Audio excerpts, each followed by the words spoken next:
Hello students, तो आज हम स्टार्ट कर रहे हैं 12.3 क्लास 10 से जो हमारी एक्सरसाइज चल रही है एरिया रिलेटेड टू सर्किल, उसका क्वेश्चन नंबर 13 को हम सॉल्व करेंगे। तो स्टूडेंट सॉल्व करते हैं हम अपना क्वेश्चन। तो देखिए क्वेश्चन क्या है यहाँ पर। इन द फिगर, एक हमें फिगर गिवन है, ए स्क्वायर ओ ए बी सी, एक स्क्वायर है O A B C.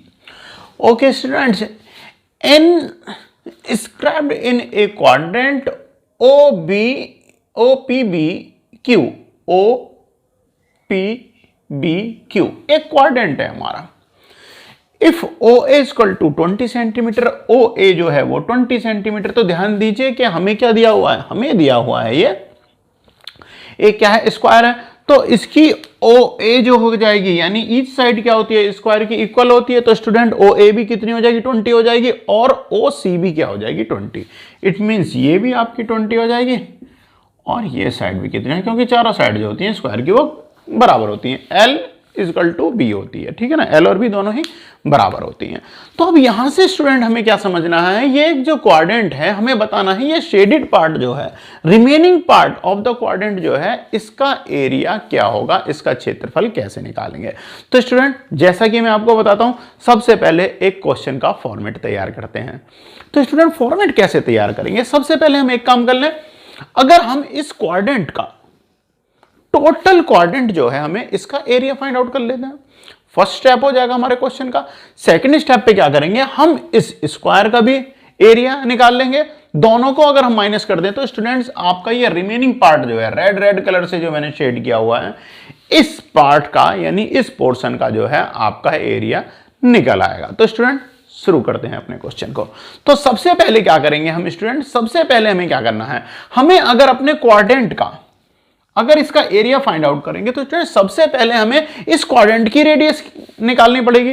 Radius हमें निकालनी पड़ेगी क्योंकि उसका क्वाड्रेंट का एरिया का फॉर्मूला क्या होता है, उसका एरिया का फॉर्मूला होता है 3 थीटा अपॉन 360 इंटू क्या होता है, पाई आर स्क्वायर। तो आर की वैल्यू जो है वो मस्ट है हमें निकालनी पड़ेगी। ओके स्टूडेंट, तो आर की वैल्यू कैसे निकल जाएगी, ये तो साइड है। स्टूडेंट एक काम कीजिए, अगर हम आर जो हो जाएगी वो तो रेडियस होगी, पूरे इसमें वर्क करेगी। तो अगर हम इसका डायगोनल निकाल लें, ध्यान दीजिए, अगर हम अपने स्क्वायर का डायगोनल निकाल लें, समझ रहे हैं, अगर हम डायगोनल निकालेंगे तो डायगोनल इक्वल टू क्या हो जाएगा, रेडियस ऑफ क्वाड्रेंट हो जाएगा। तो वो क्या हो जाएगा आपका, diagonal of square equal to the radius of the circle या रेडियस ऑफ द क्वाड्रेंट हो जाएगा। तो स्टूडेंट सबसे पहले हम क्या कर रहे हैं, हम इसे निकालने के लिए देखिए, जब ये 90 डिग्री का एंगल हो जाएगा, आपको पता है स्क्वायर का जो होता है, ईच एंगल जो होता है, कॉर्नर का जो होगा, साइड का एंगल क्या होगा, 90 डिग्री का होगा। तो यहां से हम देखें स्टूडेंट, ये एंगल कितने का हो जाएगा, 90 डिग्री का। अब ये जो है ट्राइंगल ओ ए बी, या हम कह सकते हैं बी ए ओ बराबर कितना हो जाएगा, 90 डिग्री। 90 डिग्री हो जाएगा तो राइट ट्राइंगल हो जाएगा, और राइट ट्राइंगल के लिए जो हम हाइपोटेनिस निकालेंगे, हाइपोटेनिस ही क्या हो जाएगा, इसकी रेडियस हो जाएगी। तो स्टूडेंट्स निकालते हैं हाइपोटेनिस। तो सबसे पहले लिखते हैं in triangle O A B. तो स्टूडेंट ये क्या है, राइट ट्राइंगल है, तो हम इसके अंदर पाइथागोरस थ्योरम यूज करेंगे। तो स्टूडेंट क्या हो जाएगा, ओ बी, यानी कि ओ बी क्या है हमारी, ये साइड है। तो ओ बी इक्वल टू क्या हो जाएगा, ओ बी का स्क्वायर इक्वल टू क्या हो जाएगा स्टूडेंट, ओ ए का स्क्वायर, और प्लस कितना हो जाएगा भैया, ओ ए बी, दूसरी साइड क्या है हमारा, ए बी का स्क्वायर। तो ध्यान दीजिए स्क्वायर है, तो स्क्वायर तो कितना हो जाएगा, 20 का स्क्वायर और प्लस 20 का स्क्वायर, और अपॉन में क्या हो जाएगा, अंडर रूट हो जाएगी ओ बी की वैल्यू। तो student O B equal to कितना हो जाएगा, स्क्वायर रूट में रख लो। 20 का स्क्वायर कितना होता है, 20 का स्क्वायर होता है भैया 400, होता है नहीं होता, बिल्कुल होता है। प्लस ये कितना होता है, इसका भी कितना हो जाएगा, 400 हो जाएगा। तो अंडर रूट में कितना हो जाएगा, 800 वैल्यू हो जाएगी। तो स्टूडेंट अंडर रूट 800 को हम और क्या लिख सकते हैं, अंडर रूट 800 को हम लिख सकते हैं 20 अंडर रूट 2। बता देता हूं कैसे, 800 एलसीएम ले लीजिए, 2 से करा कितना हो गया 400, 2 से करा फिर से कितना हो गया 200, और फिर से 2 करा 100, और फिर से 2 करा तो कितना हो गया 50, और भैया फिर से 2 से कर दिया तो हमारा कितना हो गया, सॉरी अंडर रूट 2 नहीं, ये हो जाएगा अंडर रूट में आपके 5 की वैल्यू हो जाएगी। अब देखो हमने 2 से करा था, कितना हो गया था, 2 से करा था 400, 2 से करा तो फिर कितना हो गया आपका 200, 2 से करा 100 हो गया, 2 से करा 50, और फिर से स्टूडेंट हमने क्या करा, फिर से 2 से कर दिया तो कितना हो गया 25, 5 से करा तो कितना हो गया आपका 5 से करा तो कितना हो गया आपका, 5 से करने पर ये वैल्यू बन गई है आपकी 5 और 5 से हो गई ये। तो स्टूडेंट देखिए 2 इंटू 2 कितना हो जाएगा 2 इंटू कितना हो जाएगा 2 और इंटू कितना हो जाएगा, अब देखिए ये 2 अंदर रह गया और इंटू कितना रह गया 5/√2। तो 5 2 जा कितना हो गया 10, 10 2 जा कितना हो गया 20/√2। तो स्टूडेंट ये कितना हो गया 20/√2। समझ आ गया आपको, ये वैल्यू कितनी बनी आपकी 20/√2। मैंने आपको अंडर लेके दिखा दिया, आपको भी अपने आप कोशिश कीजिए स्क्वायर रूट की वैल्यू लेने के लिए। तो स्टूडेंट यहाँ पर डायगोनल जो है यानी OB की वैल्यू कितनी आ गई है 20/√2, 20/√2 आ गया। अब देखिए यानी 20/√2 जो है diagonal of square is equal to the radius of the quadrant या रेडियस ऑफ द सर्किल, क्योंकि सर्किल तो है नहीं, उसका 1/4 पार्ट है तो क्या हो जाएगा क्वाड्रेंट हो जाएगा। तो स्टूडेंट R की value the OB is equal to the radius of क्या हो जाएगा आपका क्वाड्रेंट हो गया, क्वाड्रेंट। तो क्वाड्रेंट की जो OB की वैल्यू है वो क्या हो जाएगी, उसकी रेडियस हो जाएगी, बिल्कुल हो जाएगी। तो स्टूडेंट अब हम क्या निकालते हैं area of the quadrant, area of, क्योंकि मैंने आपको बताया था क्वाड्रेंट निकालना पड़ेगा, एरिया निकालना पड़ेगा, क्वाड्रेंट इक्वल टू कितना हो जाएगा θ/360 इंटू पाई R स्क्वायर। तो स्टूडेंट थीटा की वैल्यू कितनी है, यहां से देखिए ईच एंगल जो हो जाएगा कितना हो जाएगा हमारा 90 डिग्री होगा, तो उसके लिए कितना हो जाएगा भैया, ये हो जाएगा 90/360 इंटू पाई की वैल्यू यहां पर क्वेश्चन में हमें दी हुई है 3.14, 22/7 नहीं लेनी, क्या लेनी है 3.14 इंटू रेडियस कितनी होगी, रेडियस हो गई हमारी 20/√2, इसका स्क्वायर करोगे तो कितना हो जाएगा 20/√2। ओके स्टूडेंट्स, यहां से काट दिया 1/4 हो गया, तो यहां से क्या वैल्यू मिल गई हमें 1/4। स्टूडेंट इसे डिवाइड कर दिया कितना हो गया 1/4 आ गया, इंटू अब क्या करेंगे 3.14 इंटू 20/√2 फिर से क्या हो जाएगा भैया, ये फिर से वैल्यू बन जाएगी आपकी 800। अब 800 को क्या करोगे 4 से 800 को डिवाइड कर दीजिए, 4 से कितनी बार गया 2 टाइम यानी 200। तो अब हमारे पास क्या रह गया 200 इंटू 3.14, दोनों की मल्टीप्लाई कर दीजिए स्टूडेंट, तो कितना आ जाएगा 200 इंटू 3.14 करोगे कितना हो जाएगा आपका 628 सेंटीमीटर स्क्वायर। तो स्टूडेंट जो हमारे क्वाड्रेंट का पार्ट जो है, ये वाला जो टोटल पार्ट है, अभी इसमें से ये माइनस नहीं गिरा है हमने, क्वाड्रेंट का टोटल एरिया कितना है 625 सेंटीमीटर स्क्वायर। अब हमें क्या निकालना है, अब हमें निकालना है एरिया ऑफ स्क्वायर OABC। तो हमारा ये फर्स्ट स्टेप कंप्लीट हो गया जी, फर्स्ट स्टेप हो गया। सेकंड स्टेप निकाल लेते हैं, area of square OABC equal to कितना हो जाएगा भाई, उसका क्या होता है साइड स्क्वायर हो जाता है। तो साइड कितनी है 20 है ना, 20 का स्क्वायर कर दो कितना हो जाएगा 20 इंटू 20 इक्वल टू 2 2 कितना हो गया स्टूडेंट 400 सेंटीमीटर स्क्वायर। तो जो हमारा स्क्वायर का जो एरिया आया है कितना आ गया है 400 सेंटीमीटर स्क्वायर आ गया। तो स्टूडेंट क्यों ना हम इस क्वाड्रेंट के एरिया में से अगर इस जो हमारा स्क्वायर का एरिया है इसे अगर हम माइनस कर देंगे तो हमारा रिमेनिंग पार्ट का जो है एरिया वो हमें मिल जाएगा। तो हम वही काम करते हैं, इस पूरे क्वाड्रेंट में से इसका एरिया जो स्क्वायर का एरिया है इसे माइनस कर देते हैं, जैसा कि मैंने आपको क्वेश्चन के फॉर्मेट जब सेट करा था तब भी मैंने आपको बताया था। तो सेम वही हम काम करेंगे। देखिए स्टेप नंबर 1 हो गया, स्टेप नंबर 2 हो गया। अब स्टेप नंबर 3 के अंदर क्या करना है, हमें दोनों के एरिया को माइनस कर देना है। तो स्टेप नंबर 3 पे आ गए हैं हम। तो area of remaining part, area of remaining या शेडेड पार्ट एक ही बात है, इक्वल टू क्या हो जाएगा area of quadrant, area of quadrant minus area of square. Short में मैंने लिख दिया स्टूडेंट। तो एरिया ऑफ क्वाड्रेंट कितना आया हमारा 628 माइनस एरिया ऑफ स्क्वायर कितना आया है 400। तो स्टूडेंट दोनों को माइनस कर दीजिए, कितना आ जाएगा 228 centimetre square.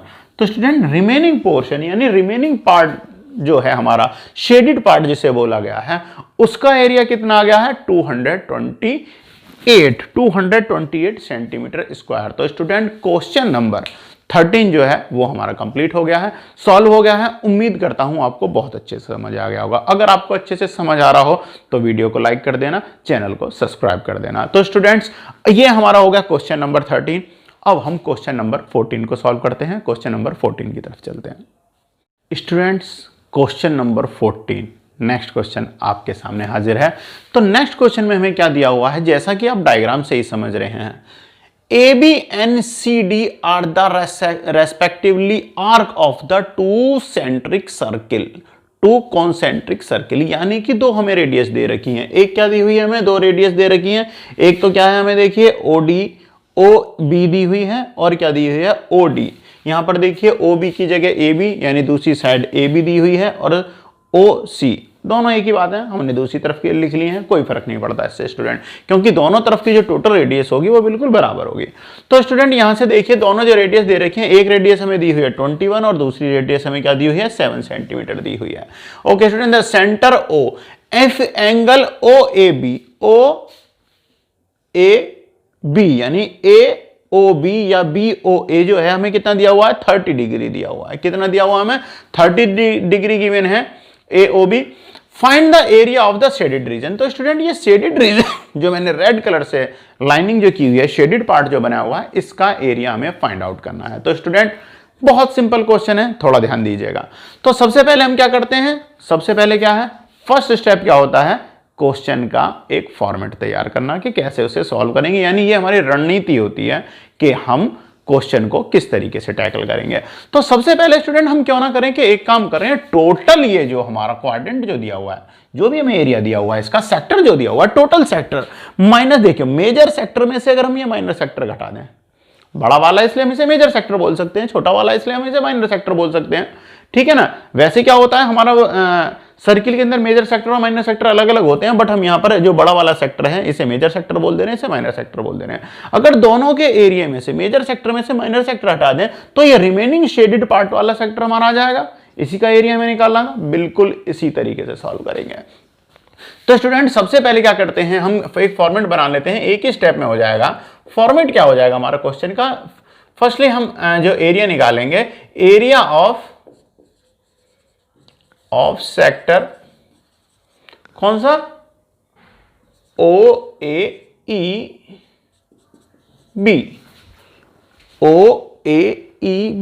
Minus area of sector OCF दे देते हैं इसे नाम, OCFD। ओके स्टूडेंट, बहुत सिंपल हो जाएगा ये हमारा करने के लिए। तो दोनों को अगर हम माइनस कर देंगे तो शेडेड पोर्शन का जो है उसका एरिया निकल आएगा। तो स्टूडेंट एक काम करते हैं, निकालते हैं। तो OAB का निकाल दें, कितना हो जाएगा θ/360। देखो फॉर्मूला वही होगा, θ/360 इंटू क्या होता है πr², वही पुट करेंगे, यही आ जाएगा दोनों के अंदर, दोनों का फॉर्मूला सेम होगा। तो यहां पर थीटा की वैल्यू कितनी है, थीटा की वैल्यू है स्टूडेंट, दोनों के लिए सेम वैल्यू अप्लाई होगी 30। तो थीटा की वैल्यू कितनी है 30 है, तो हम कर देते हैं 30/360 इंटू पाई की वैल्यू अभी पाई में ही रहने दो, इंटू r², r क्योंकि अभी हम यहां पर मेजर सेक्टर की बात कर रहे हैं, तो r कितनी यूज होगी 21 सेंटीमीटर, कितनी हो जाएगी 21।